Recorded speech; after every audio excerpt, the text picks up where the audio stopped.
Isekai, the worst excuse to create a harem of fappable characters since the invention of story-driven hentai, aka fanfiction. The isekai genre in general is often criticized for being dull, unoriginal and quite formulaic, and the premise is seemingly always the exact same. A poor, unhappy, ordinary but somehow special social pariah with little to no self-confidence, ambition and real-life experience is suddenly wished away into a world of might and magic, where he's the most important person in every room. He's famous, interesting and well-respected, despite just arriving there like a minute ago. This is the story of Harry Potter. Seriously though, I am of the opinion that isekai is nothing new and was always kinda present.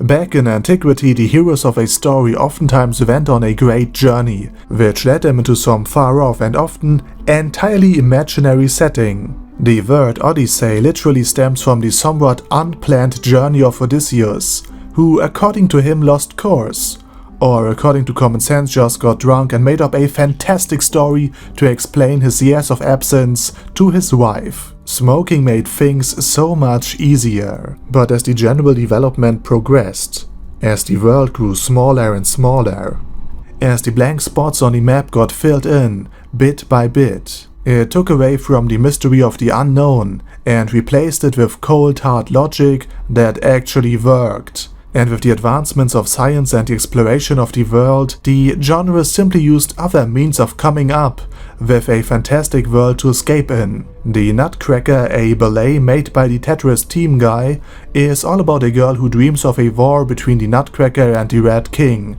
which would be interesting material for any light novel series. So yeah, I'm essentially telling you that Sword Art Online literally stands in line with eposes of ancient Greek origin and is somehow connected to the guy who wrote the Soviet anthem. So in a sense, isekai has always been present. And I believe part of the reason for why it was present is the ease of identification. After all, it is a normal person who suddenly is transported into another world.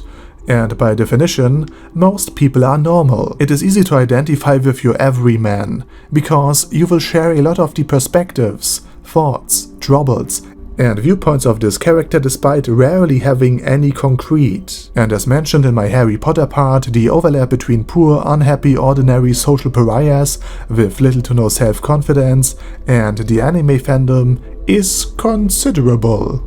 So right from the start, everyone can project themselves onto this blank sheet protagonist guy and immerse himself into this new world, while the author receives plenty of opportunity for exposition, instead of having to come up with subtle subplots, drip-feeded through many pages of an epic journey.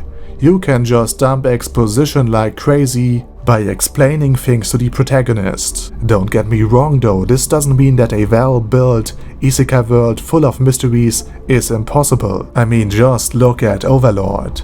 Another part of isekai's success is the easily recognizable setting. Throughout the years, gaming became extremely mainstream, and I guess that at some point, every gamer, except Dark Souls and Warhammer fans, had imagined how great it would be if they were inside their favorite games, questing, fighting, exploring, discovering, engaging in banal banter between teammates, playing Nekopara IRL, and of course, saving before doing something really stupid. So not only the protagonist, but the world itself is already familiar and understandable to the audience.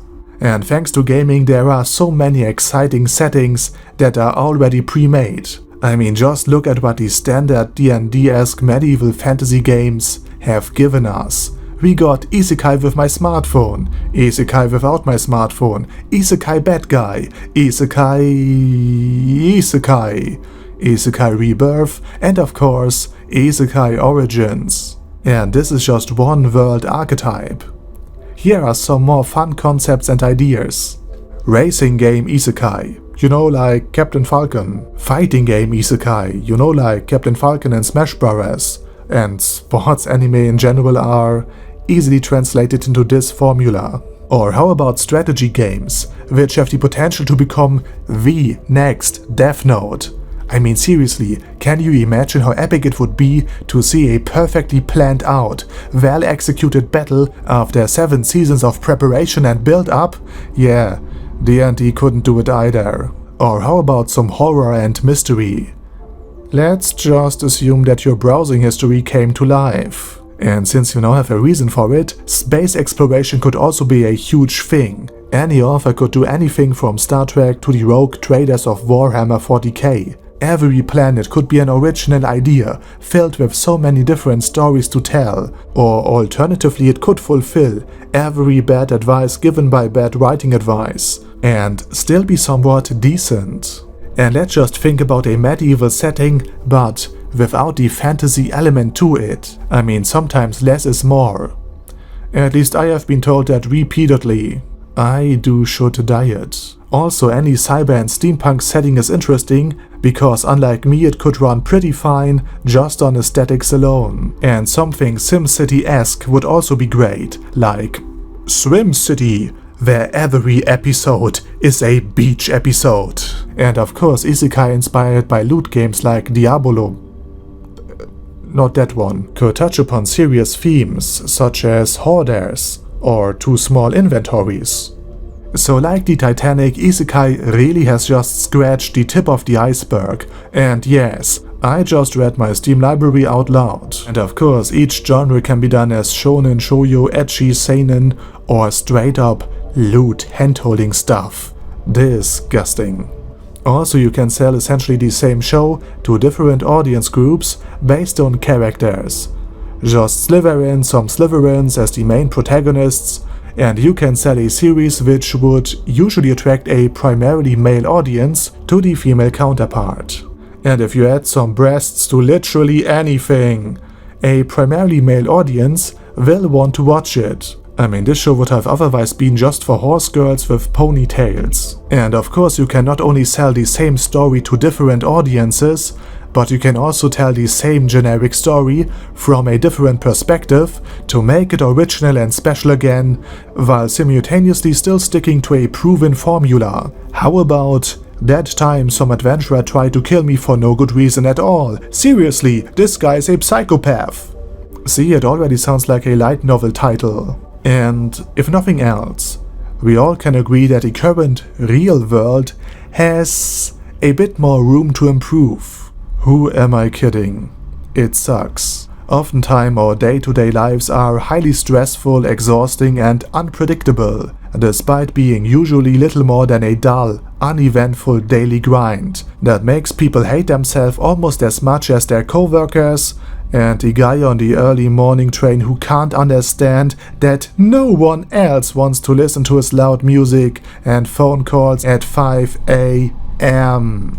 So while we are staring at the blackboard, at some dataset on our screen, or looking out of the window during the daily, oftentimes hour-long commute, it's only natural that our mind starts to drift, and that we ask ourselves what would have happened if our life was more interesting and exciting. Slaying dragons and monsters, liberating a town from unjust occupation, performing a great spell, shattering a meteor, or just exploring the unknown is a way more tangible, easy to understand, and, dare I say it, real way of contributing something of value to a society than checking essentially the same Excel spreadsheet for billing errors each consecutive day, while two of your co-workers are chewing on their rubber-like sandwiches while simultaneously talking to each other so loudly that the nearby airport called in order to complain about the noise pollution.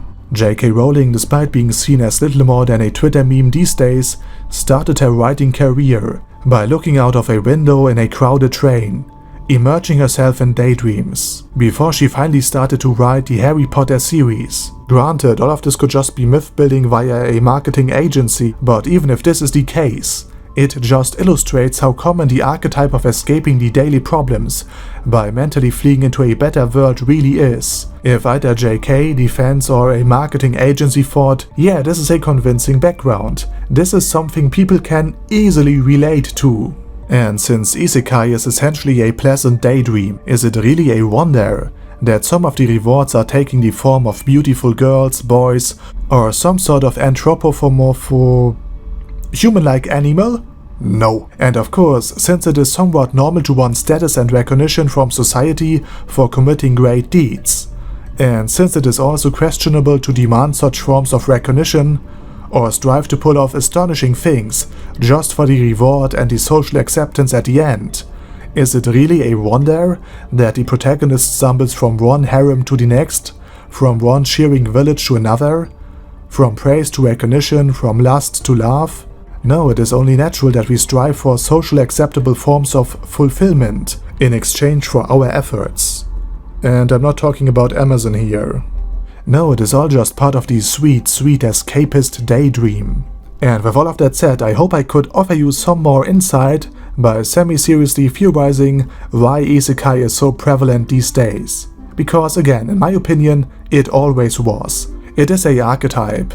Another version of the classic hero's journey, just without having to move back into your old shitty village at the end of it. This way of telling a story has just taken another different, modern form. But due to the internet and the enhanced exchange rate of information, we just became much more aware of every stereotype, while simultaneously every genre grew bigger until it splits into different subgenres in order to cater to a more wide variety of niche interests.